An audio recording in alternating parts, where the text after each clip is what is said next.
वालेकुम। नहमदुहु व नुसल्ली अला रसूलिहिल करीम अम्मा बाद फ़अऊज़ु बिल्लाहि मिनश शैतानिर रजीम बिस्मिल्लाहिर रहमानिर रहीम। मखारिजुल हरूफ हेलो। हमारा टॉपिक है। और अस्सलाम वालेकुम। जी वालेकुम अस्सलाम। अभी आपने सबसे सुने हैं ये वर्ड्स, अलिफ वाओ ये वाले? जी तकरीबन सभी से सुने हैं, आप लीव कर गई थी क्लास। वो मेरी क्लास नेट बंद हो गया था ना, तो इस वजह से। चलिए कोई बात नहीं, हम आगे सब पढ़ लें फिर इंशाल्लाह मैं आपसे दोबारा से। चलिए ठीक। चलिए, मखारिजुल हरूफ हमारा मौजू है। और हमने हरूफ हल्की में से जो हलक से अदा होने वाले 6 हरूफ है वो हम पढ़ चुके हैं। अगला मखरज है काफ, नुक्तों वाला काफ। जबान की जड़ का आखिर जो कव्वे के पास है, ठीक है, जब ऊपर के तालु से लगे। जबान की जड़ जहां से जबान हलक के अंदर जाती है वो हिस्सा जबान की जड़ कहलाता है, ठीक है। जबान की जड़, आखिरी हिस्सा जबान का, वो जब ऊपर के तालु से लगे तो काफ अदा होता है, मोटा काफ, ठीक है।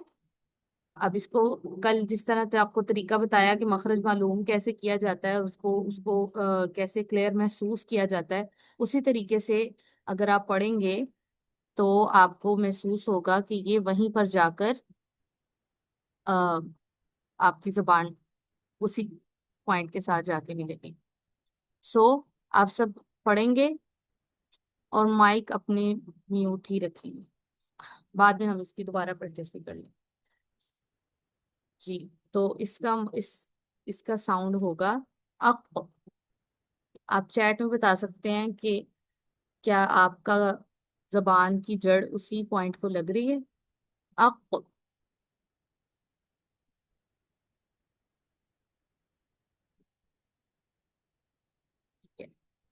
इस तरह जबान का बिल्कुल आखिरी हिस्सा जो जहाँ पे हमारे गले का कव्वा होता है, लटक रहा होता है कव्वा, वो जड़ का हिस्सा जबान का ऊपर वाले तालु के साथ लगता है तो काफ अदा होता है। इसके बाद आ जाता है डंडे वाला काफ। वो उसका मखरज नुक्तों वाले काफ के मखरज के पास से, लेकिन मुंह की तरफ हटकर, इससे काफ अदा होता है। अब इनकी आवाजों में क्या फर्क है? नुक्तों वाले काफ की आवाज मोटी है और डंडे वाले काफ की आवाज बारीक है, ठीक है। अब काफ का मखरज यानी नुक्तों वाला काफ जो है, उसके मखरज से थोड़ा सा आगे आए, हमारे लिप्स की तरफ, मुंह की तरफ आए, तो थोड़े से पॉइंट, थोड़े से डिस्टेंस के साथ ये काफ अदा होता है। और इसकी आवाज होती है अक। अक, इसकी आवाज है अक। इन दोनों को लहातिया कहते हैं। इन दोनों को लहातिया क्यों कहते हैं? लहात कहते हैं वो गले के कव्वे को, जो हमारे गले में लटक रहा है ना, उस कव्वे को कहते हैं लहात। तो ये दोनों हरूफ क्योंकि उसके बहुत करीब से अदा होते हैं, इसलिए इनका नाम है लहातिया। लहातिया हरूफ हो गए दो। हल्की कितने थे? 6। ठीक है, हमारे पास दो ग्रुप्स आ गए लेटर्स के। एक हल्किया जिसमें 6 हरूफ थे और एक लहातिया जिसमें 2 हरूफ हैं। इसके बाद है जीम, शीन, या, गैर मद्दा। अब गैर मद्दा का क्या मतलब है? गैर मद्दा का ये मतलब है, मद्दा तो हो गए ना, जैसे कि हमने पढ़ा अम, कि या साकिन से पहले जेर हो, वो हो गया या मद्दा, ठीक है। अब अगर या साकिन कोई ऐसा है जो कि मद्दा नहीं है, यानी या साकिन से पहले जेर नहीं है, या साकिन से पहले जबर है, या या साकिन से पहले पेश तो नहीं आती, खैर, और अगर या मुतहर्रिक है, या गैर मद्दा कौन कौन से होते हैं? मुतहरिक और लीन। यानी सिंपल या के ऊपर जबर जेर पेश हो, ठीक है, या ऐसा या साकिन हो जिससे पहले जेर नहीं है, जबर है या पेश है, ठीक है। जो या मद्दा नहीं है गैर मद्दा है, उसका मखरज या मद्दा से मुख्तलिफ है। ठीक है, क्योंकि मद्दा तो हरूफ कहीं पे रुकते नहीं है ना, वो मुंह के खाली हिस्से से अदा होते हैं। उनकी आवाज एक कंटिन्यूअस आवाज होती है, वो कहीं पे रुकती नहीं है। ठीक है, लेकिन जो या मुतहरिक होता है उसमें तो कहीं कहीं ना कहीं रुकना है आवाज ने। तो उसका मखरज या मद्दा से मुख्तलिफ है।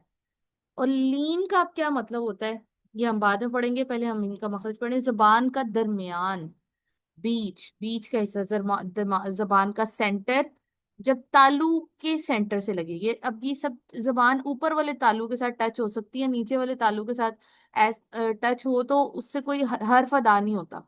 ठीक है, जब जो हरफ हरूफ की अदायगी है वो जुबान के और ऊपर के तालु के साथ हो सकती है, नीचे वाले तालु के साथ जुबान के हरूफ की अदायगी का कोई ताल्लुक नहीं है। तो जब अगर उन्होंने तालु के साथ फिक्स ना किया हो तो आपने अंडरस्टूड है ये कि ये ऊपर वाले तालु की ही बात हो रही है। ठीक है, जब तालु के दरमियान से लगे, आपको पता है ऊपर वाला तालु जो है वो ऐसे गुंबद की शेप में होता है, ऐसे उभरा होता है। ठीक है, तो जुबान का सेंटर थोड़ा ऊपर की तरफ उठकर तालु के सेंटर से लगता है तो जीम शीन और या अदा होते हैं। इनकी हम उसी तरीके से प्रैक्टिस करेंगे। आप सब मेरे साथ पढ़े अज, और आपने उस जगह से जबान हिलानी नहीं है, आपने फील करना है कि जबान का सेंटर ऊपर वाले तालु के सेंटर के साथ मिल रहा है। अज, अज। इसके बाद अश, अश। अब आप ये फील करेंगे कि जीम में उसकी जो उसका उसका कांटेक्ट था ऊपर वाले तालु के साथ वो थोड़ा ज्यादा था, शीन में उससे कम होगा, या में उससे कम होगा, लेकिन है वो एक ही पॉइंट पर। ठीक है, अश, अश। इसके बाद आई, आई। आपने ये तीनों हरूफ टेस्ट कर लिए, अगर आपका पॉइंट सही आपको मिल गया है तो चैट में बताइए।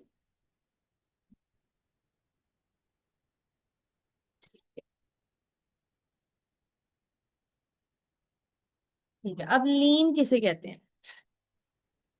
लीन कहते हैं जब या साकिन से पहले जबर आ जाए। ठीक है, जब या साकिन से पहले जबर आ जाए तो उसे या लीन कहते हैं। या साकिन से पहले जब जबर आ जाए तो उसे या लीन कहते हैं। इसी तरह वाव साकिन से पहले जबर आ जाए तो उसे वाव लीन कहते हैं। ठीक है, अब आपको मैं उम्मीद करती हूँ कि आपको इनके अरबी नाम याद हो चुके होंगे। सो मैं आपको प्रॉपर तरीके से डेफिनेशन बता रही हूँ कि अगर या साकिन माँ कबल का मतलब के पीछे, ठीक है, माँ कबल फतहा हो, या साकिन माँ कबल फतहा हो तो उसे यालीन कहते हैं। और वाव साकिन माँ कबल फतहा हो उसे वावलीन कहते हैं। या लीन, या मुतहरिक, इसका मखरज मुख्तलिफ है, और या मद्दा का मखरज मुख्तलिफ है। ये बात आपने याद रखनी। इन्हें शजरिया कहते हैं, जीम शीन या को हरूफे शजरिया कहते हैं। और इनको भी शजरिया, जबान के जो तालु का हिस्सा जहाँ से ये जहाँ इनका कांटेक्ट होता है, जहाँ ये लगते हैं, जबान के दरमियान जहाँ से लगता है, उस जगह की मुनासबत से इसे शजरिया कहा जाता है।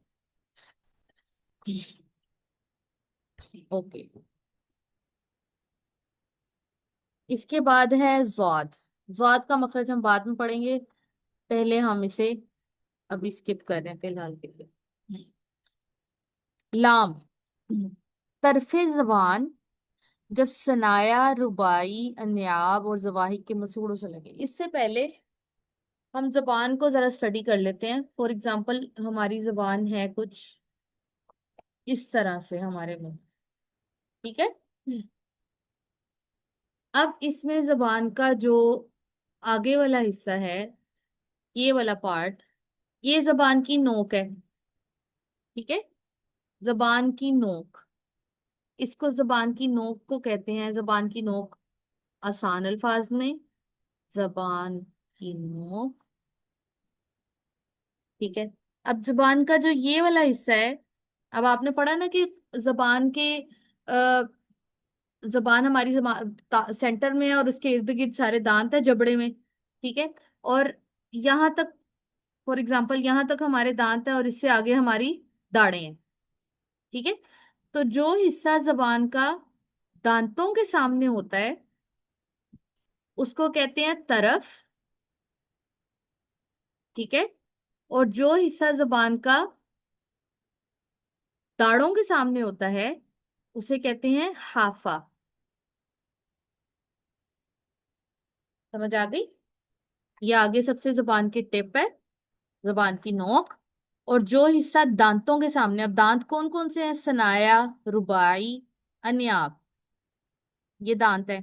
इसके बाद जवाहिक, तवाहिन, नवाजिस, ये दाढ़ें हैं।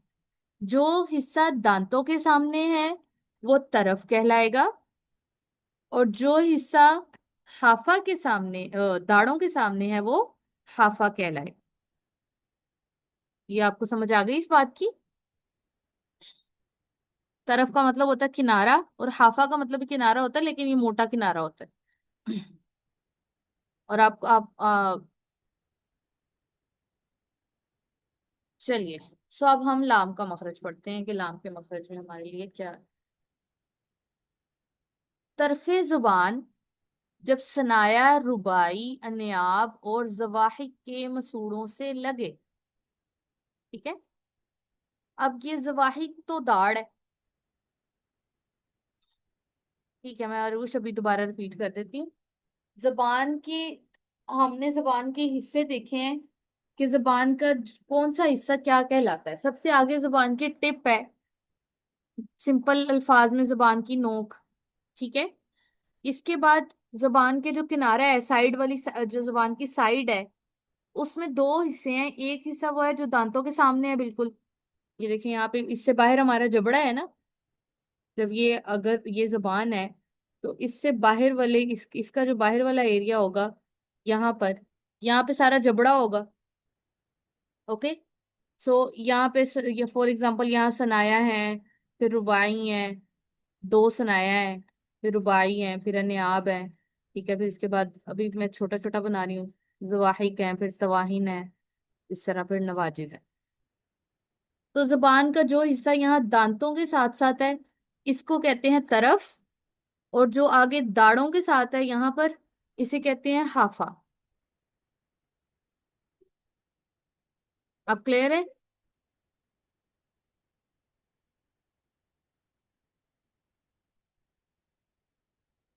जी अरूश, अब आपको क्लियर है?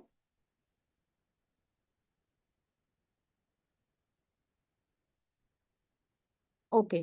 तरफे जबान जब सनाया, रुबाई, नियाब और जवाहिक के मसूड़ों से लगे। अब जबान की साइड, अब जब जब हम हरूफ अदा करते हैं तो जबान ऐसे बिल्कुल स्ट्रेट फॉर्म में तो नहीं रहती ना। जब हम एक साइड से हर्फ अदा करेंगे जबान थोड़ा सा मुड़ेगी, साइड टर्न लेगी। तो लाम अदा होता है कि जब ये पूरी तरफ, पूरी साइड जबान की, और फर्स्ट पार्ट, ये हाफा का एक छोटा सा पार्ट, इतना, ये पूरी जबान की साइड जब इन दांतों को लगेगी, सनाया, रुबाइया, नयाब और जवाहिर के मसूड़ों से लगेगी, तो लाम अदा होगा। अब आप इसको पढ़ के देखें, दोनों साइडों से अदा हो सकता है। वो पर्सन टू पर्सन चेंज होता है कि कौन किस तरह से हरूफ की अदायगी करता है। चलिए पढ़ें। अल, और आपने जबान फील करनी है कि आपकी जबान कहाँ तक दांतों से लग रही है। अल,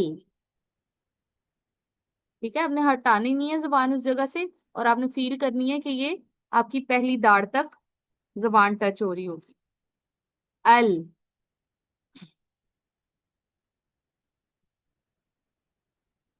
तो ये बहुत आसान है, अगर आप दांतों के नाम और जबान के ये हिस्से अगर अच्छे से याद कर लें तो आप हर्फ को बोल के बता सकते हैं कि इसका मखरज क्या है, ठीक है। जिस तरह अभी हम इसको साकिन करके पढ़ रहे हैं, अगर आपको जबान के हिस्सों के नाम और दांतों के नाम अच्छे से याद हो तो आप हर्फ की अदायगी से ही बता सकते हैं कि ये हर्फ कहाँ से अदा हो रहा है। आगे है नून। नून भी तरफे जबान, यानी जबान का वो किनारा जो दांतों के सामने है। जब सनाया, रुबाइया, नियाब के मसूड़ों से लगे तो नून अदा होता है। अन, इसको भी इसी तरह से अपनी जबान लगा के चेक कीजिए, जबान को हटाना नहीं वहां से। अन, अन, इसके बाद रॉ, नून के मखरज से अगले दोनों दांतों सनाया और रुबाई के मसूड़ों से, और इसका कुछ ताल्लुक जबान की पुश्त से भी है जो नोक से जरा आगे चलकर है। अब जबान की पुश्त क्या होगी? जबान का निचला हिस्सा। ठीक है, पुश्त वैसे कमर को कहते हैं ना, पुश्त। अब जबान जो है वो जिस तरह हमारे मुंह में है, तो उसका पिछला हिस्सा क्या कौन सा होगा जो नीचे के तालू की तरफ है? ठीक है, जबान जिस तरह हमारे मुंह में इस तरह लेटी हुई है, तो वो उसका सामने वाला ऊपर वाला हिस्सा है, फ्रंट है, उसका फेस है। तो जो नीचे वाले तालू की तरफ साइड है वो उसकी पुश्त है। तो जब आप अभी पढ़ोगे तो आपको एहसास होगा कि जबान थोड़ी सी मुड़ कर नीचे वाला हिस्सा भी कुछ उसका दांतों के साथ मिलता है रा की अदायगी में। अर्थ, अर्थ, ये जबान बिल्कुल सीधी नहीं रहती। इन तीनों हरूफ को तरफिया कहते हैं। अब इनको तरफिया क्यों कहते हैं? क्योंकि ये जबान की तरफ से अदा हो रहे हैं। ठीक है, जुबान के किनारे से अदा हो रहे हैं, जिसको अरबी में तर्फ कहा जाता है। तो इन इसीलिए इन हरूफ का नाम है तरफिया।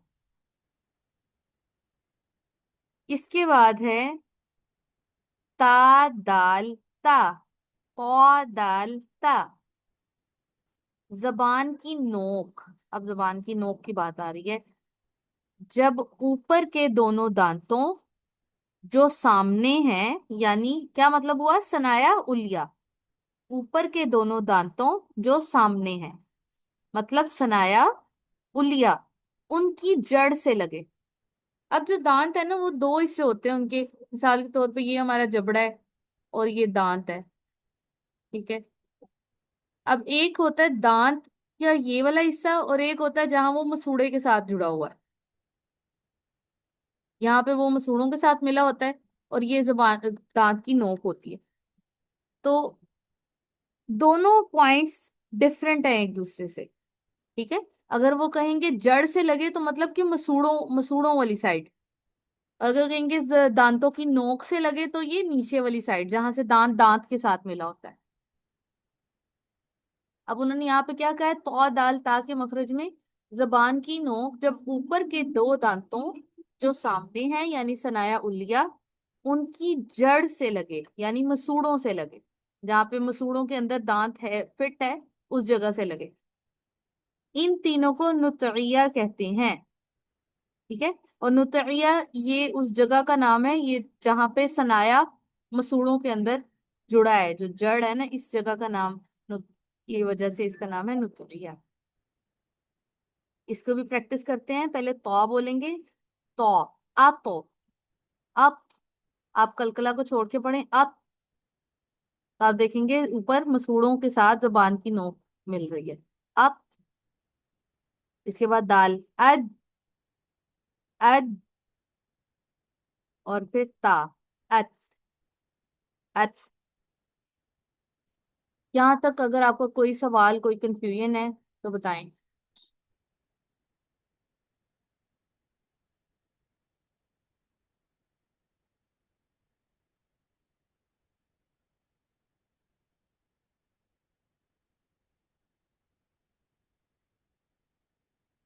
ये आप अपने माइक खोल के ही बता सकते हैं अगर किसी का कोई सवाल है।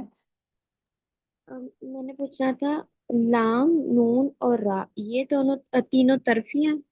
हाँ जी, तीनों तरफे हैं क्योंकि तीनों ही जबान की नोक से अदा होते हैं, जी और ठीक। जबान की साइड से किनारे से अदा होते हैं। चलिए, ये आज का हमारा सबक था और आपका होमवर्क इसमें ये रहेगा कि आज हमने जितने मखरज पढ़े हैं, हमने आज पढ़ा है हरूफे शजरिया को, हरूफे लहातिया, तरफिया और नुतइया। 4 ग्रुप्स हमने पढ़े हैं, और हल्की हम पहले पढ़ चुके थे। अब आपके पास आगे काफी दिन है, आपके पास 4 दिन है आपके पास। इन 4 दिनों में आपने इन सारे ग्रुप्स की प्रैक्टिस करनी है। रोज भी अगर आप एक ग्रुप की प्रैक्टिस करें तो इंशाल्लाह आपका मुकम्मल हो जाएगा। और आपने इनमें से तमाम हरूफ की साकिन और मुतहर्रिक, आपने 5 मिसालें निकालनी है हर हर्फ की। वो मिक्स होंगी, साकिन भी, और उसमें साकिन भी होना चाहिए, मुतहर्रिक भी होना चाहिए। यानी अगर मिसाल के तौर पे आप हमजा की मिसाल निकाल रहे हैं तो हमजा जबर जेर पेश वाला हमजा साकिन हमजा। ठीक है, इस तरह आपने 5 मिसालें हर हर्फ की निकालनी है और उनकी सही अदायगी की प्रैक्टिस करनी है। किसी किस्म की आपको हेल्प चाहिए तो आप हमसे पूछ अस्सलाम सकते हैं।